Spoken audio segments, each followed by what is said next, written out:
What's the best meal you've ever eaten? When I was working as a chef in a small Italian restaurant, a 10-year-old boy named Owen would peek through our window every day after school. He always stared at the desserts, but never came inside. His clothes were worn out, and he carried the same torn backpack for months. One day, I caught him digging through our dumpster. My first instinct was to yell, but then I saw him carefully wrapping half-eaten breadsticks in napkins. He looked up at me, terrified, and started running. I called out, "Wait, are you hungry?" He stopped, nodding slowly. I brought him inside and made him fresh pasta. The way his eyes lit up when he took that first bite, I'll never forget it. He ate like he hadn't seen food in days.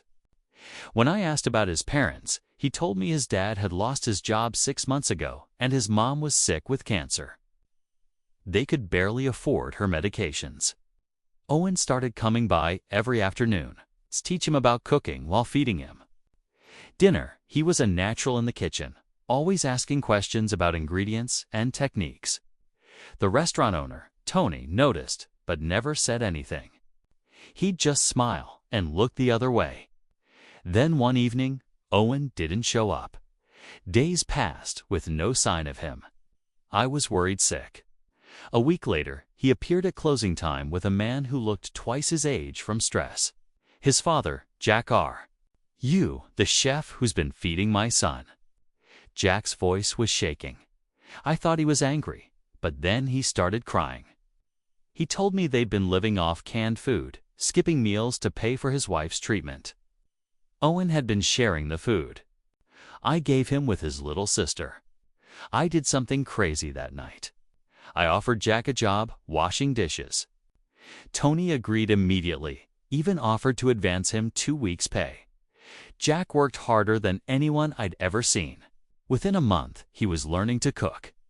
Owen and his sister came by every day after school now. The regulars fell in love with them. They'd slip them extra tips, bring them books and clothes. One customer, a doctor, offered to review Owen's mom's case for free. Everything changed. One Tuesday morning, Owen ran into the restaurant sobbing. His mom's latest scan was clear. No more cancer. Jack dropped a whole stack of plates when he heard nobody cared about the mess. That night, we threw a celebration. Every regular customer showed up.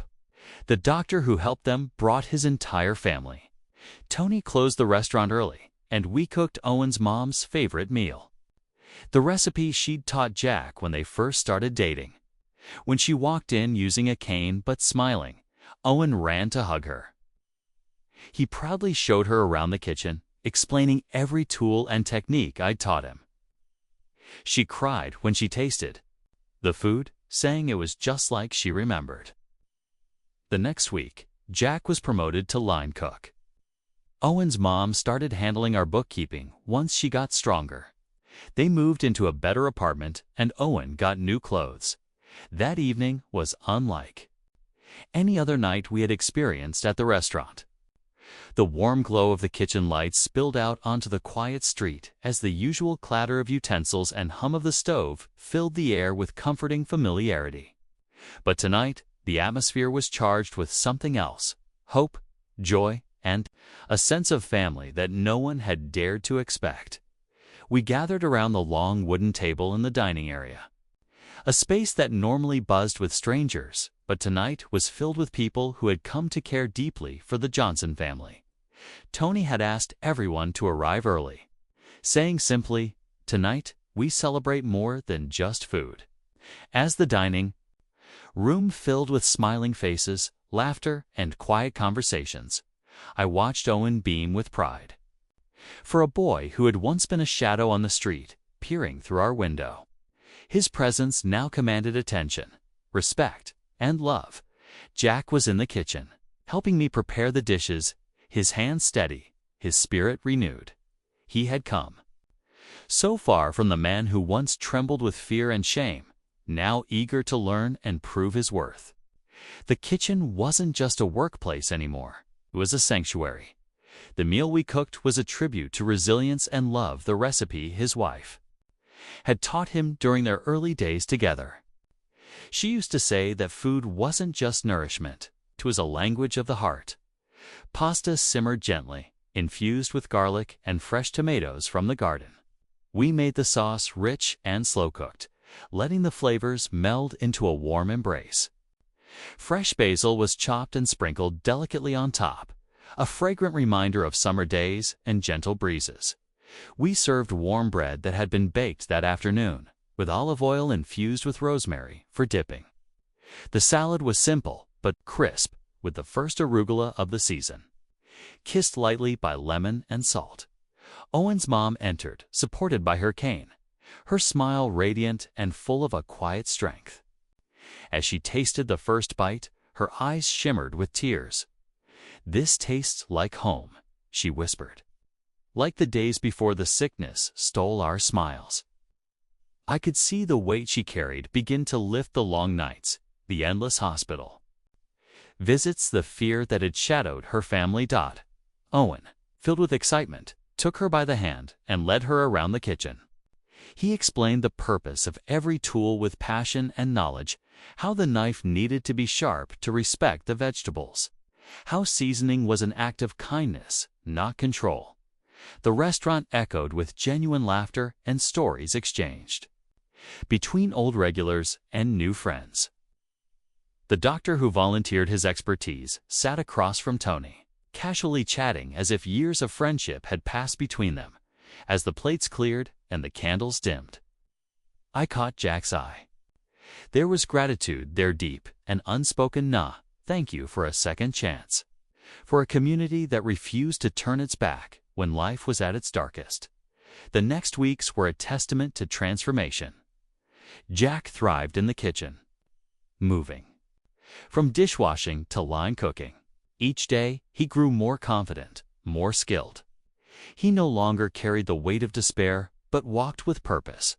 Owen blossomed, not just as a student, but as a young chef in training. His curiosity and passion brightened the restaurant, inspiring even Tony to consider starting a youth cooking program. Owen's little sister, once a quiet shadow at the back of the room, found new friends among the staff. She giggled more often, her cheeks rosy and alive with the excitement of childhood regained. And Owen's mom, she took on bookkeeping duties, her sharp mind an invaluable asset. With every balance sheet she closed, her independence grew.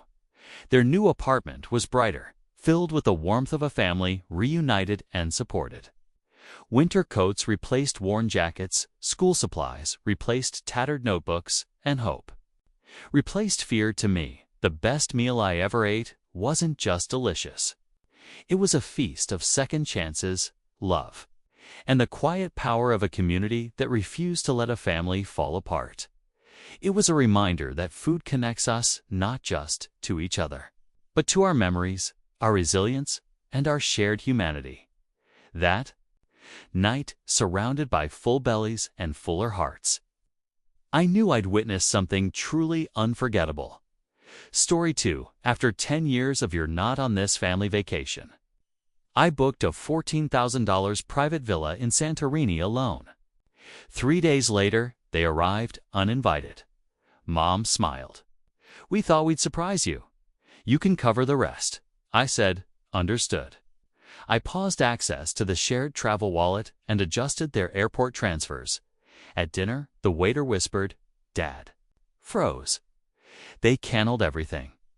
I took a sip of wine and said, "I'm 33, work in project management, and for the past decade, my vacations have all been, well, other people's vacations, not mine."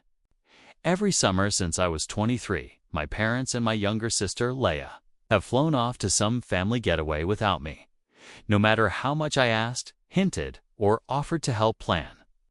The answer was always a variation of, "It's just not going to work."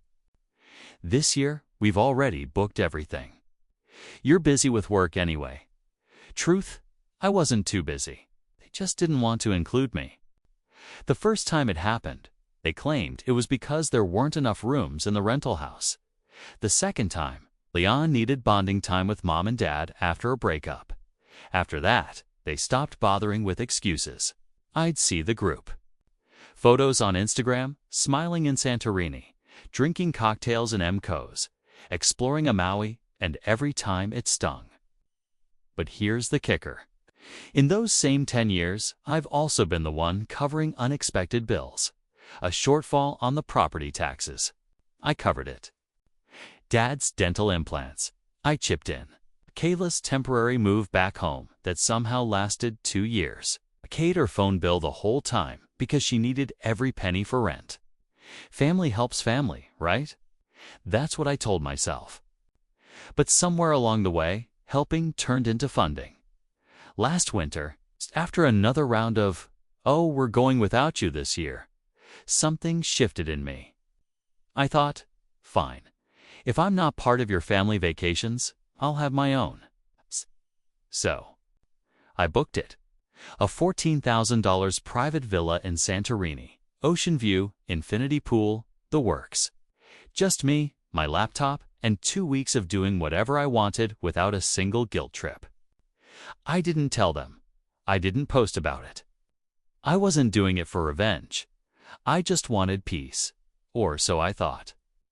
3 days into my blissful solitude, I came back from a morning swim to find a familiar voice behind me.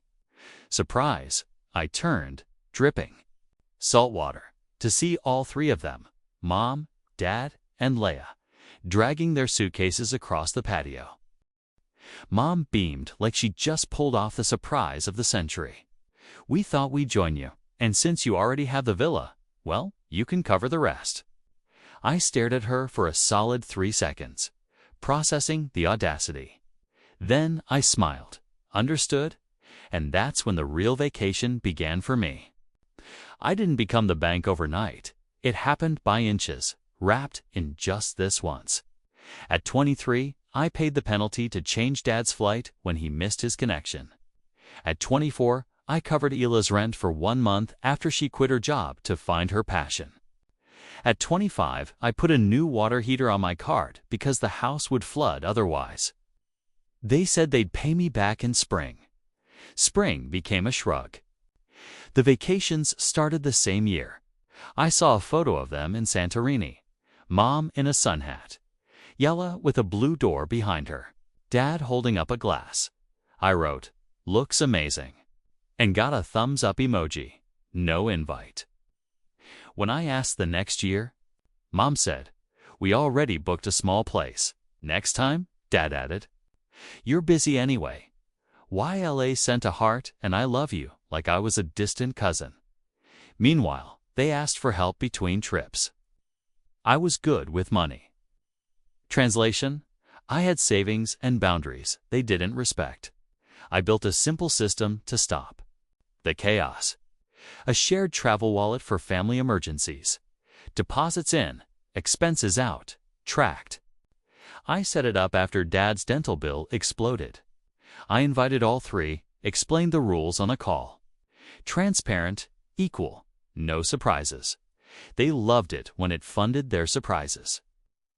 In year 3 of the "You're Not Invited" tradition, Leia messaged, "Wallet short by $600. Can you top it off? I'll Venmo Friday." Friday became Monday. Monday became work is weird. I covered it to keep the balance stable. She never paid. I started labeling each debit with a name and reason. The spreadsheet made me feel less crazy. It showed exactly what I already knew. The inflow was mostly me. The outflow was mostly them. I tried saying no. Mom cried, "We're not asking for luxuries. It's just transfers and fees." Dad sighed heavy. "I hate this money talk. We're family." Leia sent a voice note. "You're making it transactional." I stared at the ledger where my name was the transaction. Then came Christmas. They canceled the big dinner. Due to budget, but I found photos later. Everyone at the table except me. YLA texted. It was last minute. Don't be weird. I told myself I'd stop helping. 2 weeks later, Dad called about property taxes. My hand still moved to the card.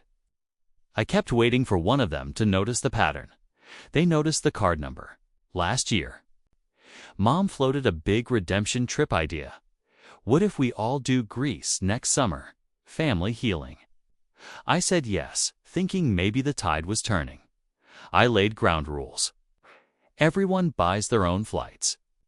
We split lodging evenly, non-negotiable. They agreed quickly. Too quickly. 3 months later, I saw a wallet charge, premium transfer. Athens to Santorini, 3 packs, not mine. Then check baggage add-on, 3 packs. Then priority seat selection, all on the emergency wallet labeled family travel. When I pushed back, Mom replied, "We thought lodging meant you're covering the ground stuff since you planned it." I hadn't planned anything. Not yet. Dad sent, well sought after. Leia, stop nickel and dememing. It's ugly. That was the week I booked the villa for. Myself, I didn't know them an explanation. I wanted silence, my own schedule, a pool with no committee meeting beside it. I bought my flight with my points, arranged my transfer, and turned off wallet notifications for a month so I could breathe. They showed up uninvited, dragging suitcases, acting like it was a grand reunion I'd been waiting for.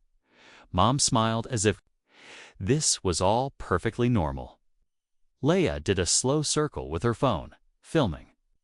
"We've needed this," she said, like I had ordered therapy for everybody, and the receipt would go to me. Here's what understood meant. I paused their wallet cards, the ones they've been using for upgrades, transfers, and emergencies that weren't mine. Then I messaged the concierge. "I am the lead guest. Authorizations without my approval.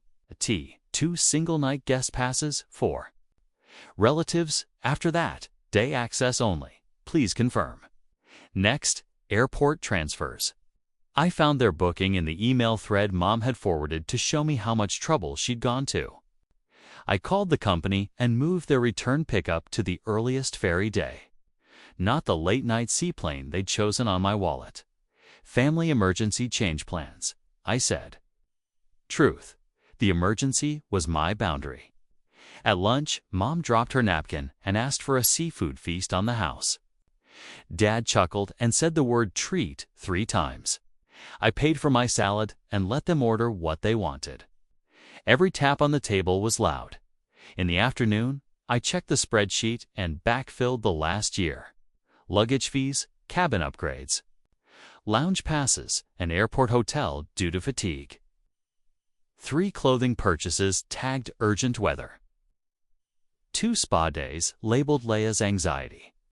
My total out, $9,870. Their total in $1,300. Notes, will repay Friday. Sort after family. I printed it to PDF and saved it in a folder called Boundaries. That evening, the waiter leaned in at dinner and whispered they canceled everything. And Dad went still. I took a sip of wine and watched the realization crawl across his face. There was no bottomless card tonight. There was me, and there were prices. Mom blinked fast. What does he mean? Leia looked at her phone. My card just declined. Dad cleared his throat. Did the bank block it? I said the emergency wallet is paused until we settle the last 12 months and you're on day passes here. After tomorrow, it's beaches and cafes. Plenty of free sunsets. Are you serious?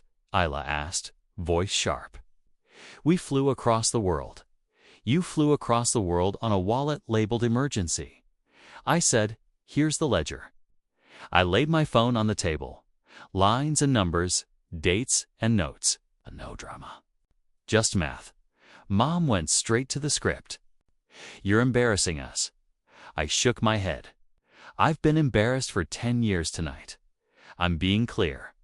Dad tried the old wait. Don't do this to your mother. Don't do this to your son, I answered. They stared. The sea kept moving. The check arrived and sat there like a test with only one right answer.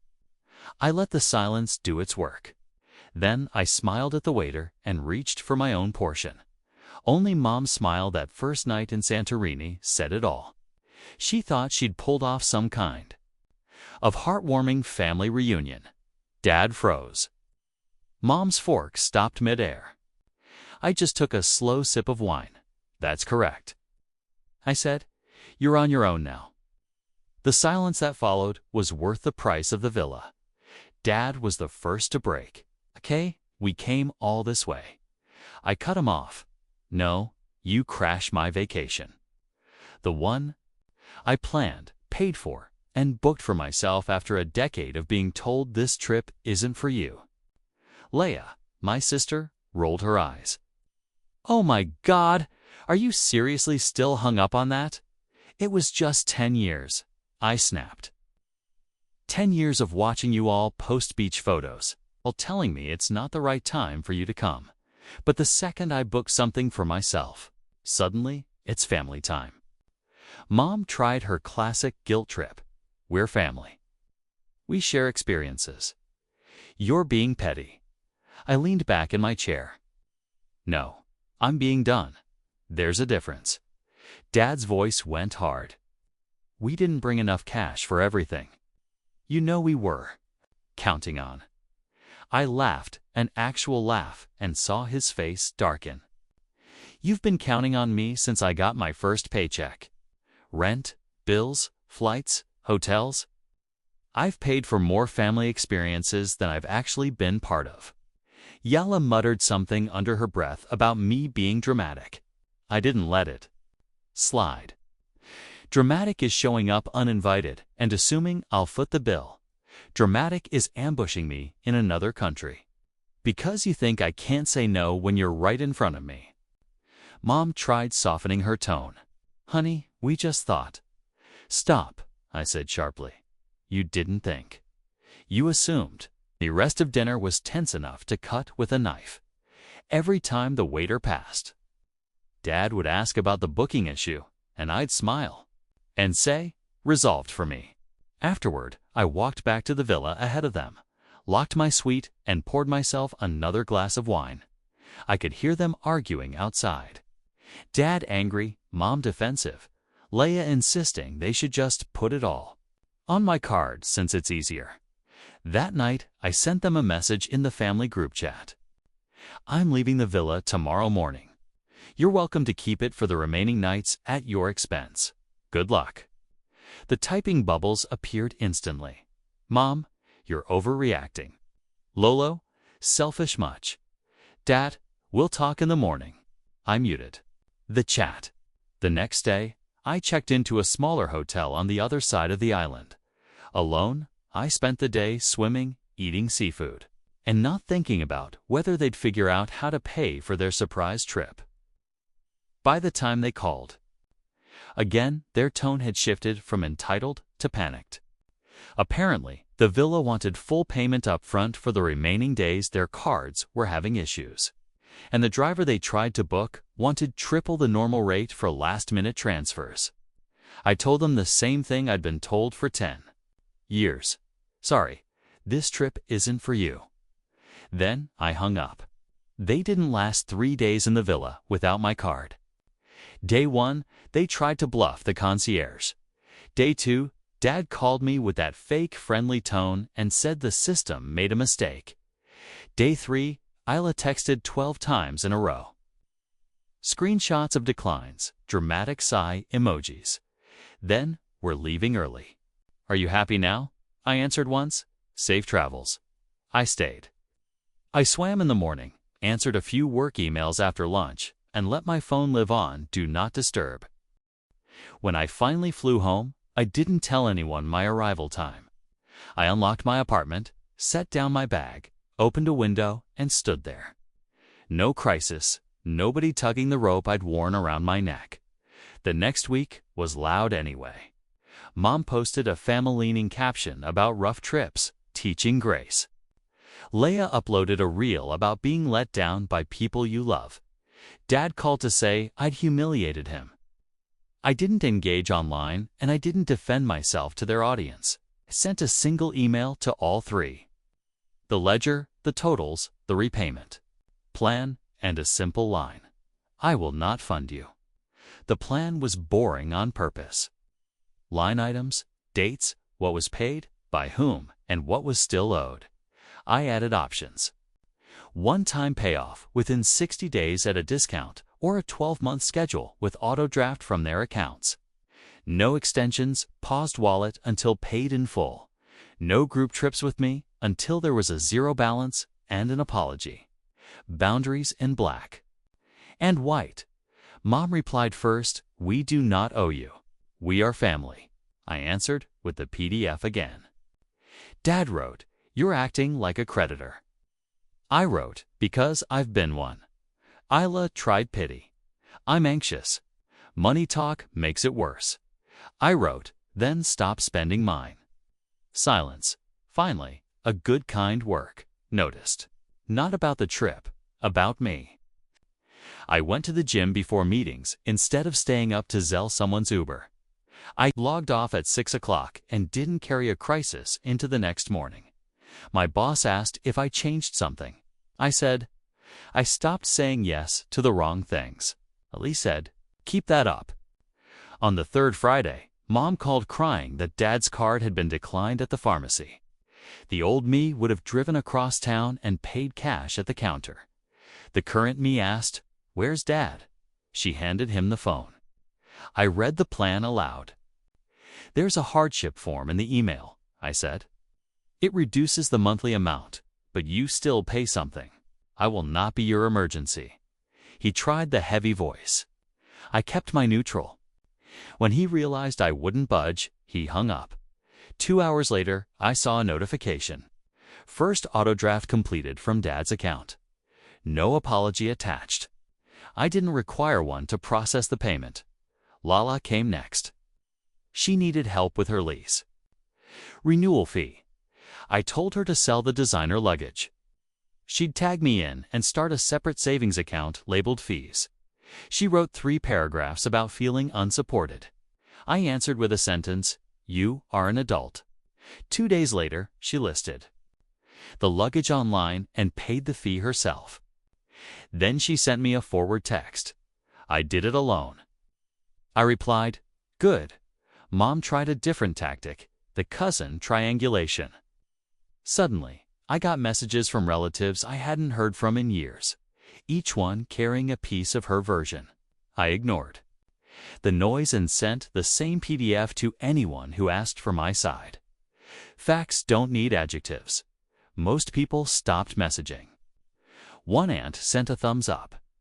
Another asked for the template because her grown son was draining her. I forwarded it. I won't lie. There were nights I felt mean. The old reflex flared. Fix it. Keep the peace. Pay now and argue later. I went for walks instead of opening my banking app. I cooked. I slept. I met friends who'd been patient with my previous cancellations. One of them said, "It's weird seeing you relaxed." I said, "I didn't know it was allowed." Month 2. Leia paid her first installment. She included a single line. "I hate this." I wrote back, "Me too. See you when it's 0. She didn't respond, but she didn't stop paying. Mom sent a box with a scarf from Greece and a note. "Family is messy, but love wins." I put the scarf back in the box and set it in my closet. Love without respect is debt Dad stalled in month 3. I paused the plan after the grace period and sent the notice I'd warned about. Late fee applied. Card access remains locked. He called, angry, then quieter. Things are tight. I told him where the community clinic offered cheaper medications. Reminded him I'd already mapped it for him and told him he could resume payments next month at the lower hardship rate if he filed the form. He did. He hates forms. He still did it. Meanwhile, I built a new routine. Sunday for hikes. Thursday dinner with people who know how to split a check without drama. I also made a petty little list called firsts. First trip I chose, first weekend where nobody borrowed my car. First month, my emergency fund grew instead of bleeding. Petty felt good. Petty was progress. Midway through month 4, I got an unexpected text from Elah's ex, a guy I've barely spoken to. Saw the grease posts, he wrote. Then heard your side. Thank you for not feeding it anymore. 2 days later, Leah sent a second line with her payment. I'm embarrassed, I replied. I was too. It passes. Dad finally called without anger in month 5. He didn't apologize. He told me he'd switched to the clinic, that it wasn't as bad as he'd expected, and that he'd be on time next month. He asked how Santorini really was without the fight on top of it. I told him the water was as blue as the photos. He laughed once, like he forgot he knew how. I didn't unpause the wallet. I didn't suggest a new trip. I didn't promise anything about Christmas. I put a reminder on my calendar for the month the balance would hit 0 if the payments kept coming. Not a countdown to forgive them. A countdown to stop talking about money with people who treat it like weather. In month 6, Mom asked if we could meet for coffee to start fresh. I said yes with conditions. No ambushes, no discuss, and dash. No, we're already here, so can you. She agreed. We sat across from each other and actually talked. She cried less this time and listened more. I told her I wasn't punishing anyone. I was protecting myself. She nodded a lot. When the bill came, we both reached. We each paid for our own. It felt ordinary and enormous at the same time. The villa sent an end-of-season email with photos of sunsets I'd actually seen.